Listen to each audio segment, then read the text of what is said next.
Ladies and gentlemen, you know me. I'm not comfortable doing this see I told you so stuff all the time. I could do it every day. I realize it offends people. It's an off-putting character trait. Know-it-alls coming on. I told you, you know I told you, know. And I hate being perceived as that. But this Hillary Clinton stuff, I have to remind you. Beginning late last week and intensifying it on Monday and Tuesday, I warned you exactly what was going to happen. And it is happening. It doesn't mean that you should be less angry or disappointed because, of course, the fix is in. The fix was always in. Nothing was ever going to happen to Mrs. Clinton in these Benghazi hearings. What was always going to happen, the media was going to hype it, and hype it they did. And everybody's anticipation would be raised. And in hopes that maybe, for once, justice would be meted out to a Clinton. Because we all know what she did. We all know she lied to the families of those 4 that were killed. We all know that she lied publicly about what caused that attack. We know she lied about caring about this. We know she lied about her desire to do something about it. We know she lied about everything, and we know why she lied. She lied to protect Obama's re-elect chances.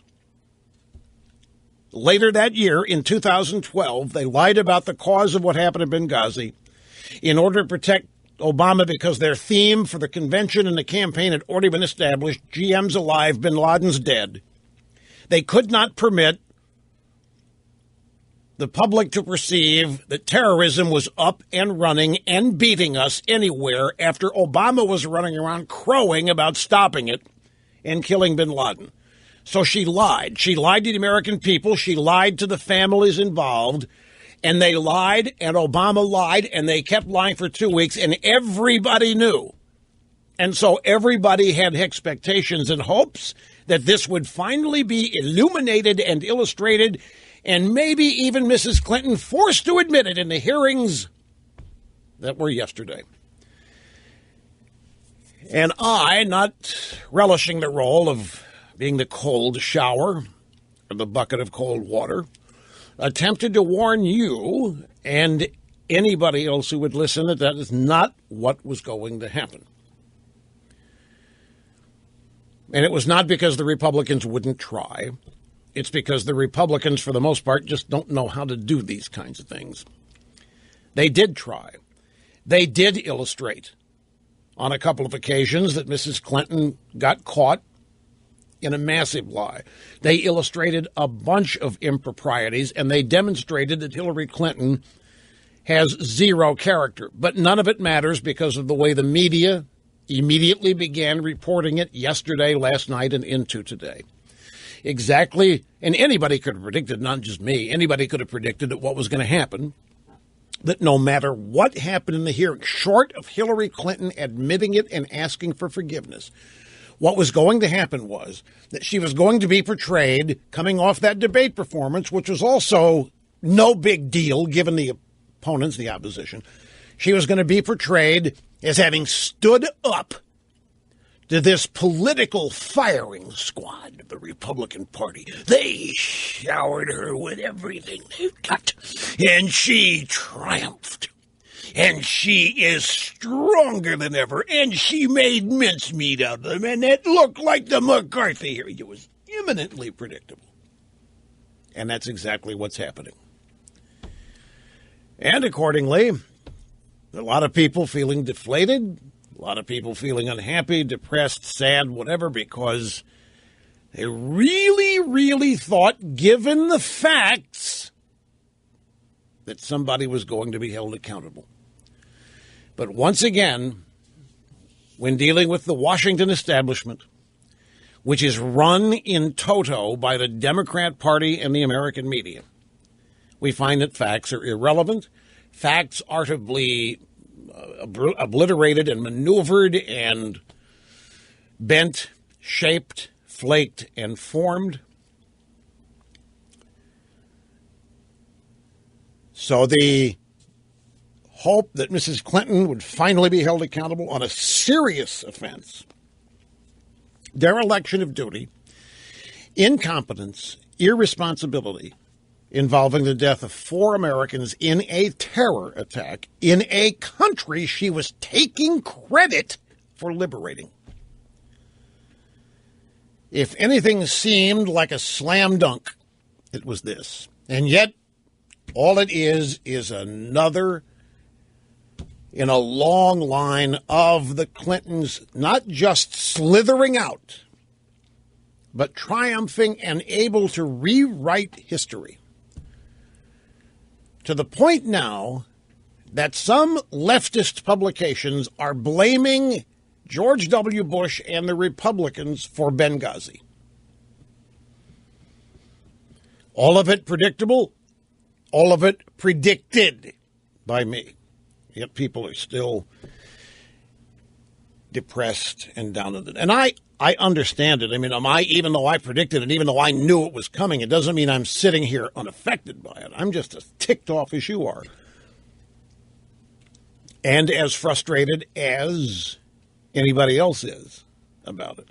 And like you, I keep waiting in a firm belief that there's going to be something somewhere that's going to right all of these wrongs.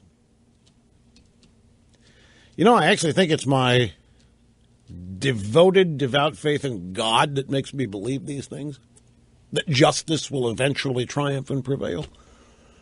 And someone says, that's so naive. What do you mean? What do you mean? The bad guys get away with it all the time. God's there, God's not, doesn't matter. What do you mean? I don't know. I'm just telling you at some point, maybe not even in my lifetime. But the perps are going to get theirs. It sustains me. But the other half of it is the only reason, not the only, but the primary reason why they're able to rewrite history like this is because of the relative ignorance and arguable stupidity of way too many of our citizens who have been ill-educated, miseducated, uneducated. We now have more stories out there than I can count telling us there was nothing at all newsworthy in the hearing yesterday. There was nothing that happened that is worth your knowing. There is nothing that happened that is worth us, the drive-by media, telling you. It was, as usual, the Republicans trying to get another political notch in their belts and failing publicly, valiantly, and miserably, is the way it's being portrayed even now. And I'm just letting you know I'm just frustrated as you are, even though I predicted it. Even though I ought to be sitting here crowing. Ought to be admonishing everybody who's disappointed. What do you mean disappointed? I told you this is going to happen. The script was written. But I don't, because I know you knew it. You were hoping, though, that predictions would be wrong and that something like this, maybe this event would be the one where some doubt would be cast on the veracity, the honesty, the integrity, the character of Mrs. Clinton. I'm not kidding. The only place I can find in the drive-by media which is remotely accurate reporting this is the Wall Street Journal. And some days they're not part of the drive-bys. On immigration, they are. Immigration, they may as well join the drive-bys. But on certain things, they do remain their conservative identity. And in this Wall Street Journal, 2 or 3 different pieces, just excoriating the Democrats, excoriating Mrs. Clinton, excoriating the press.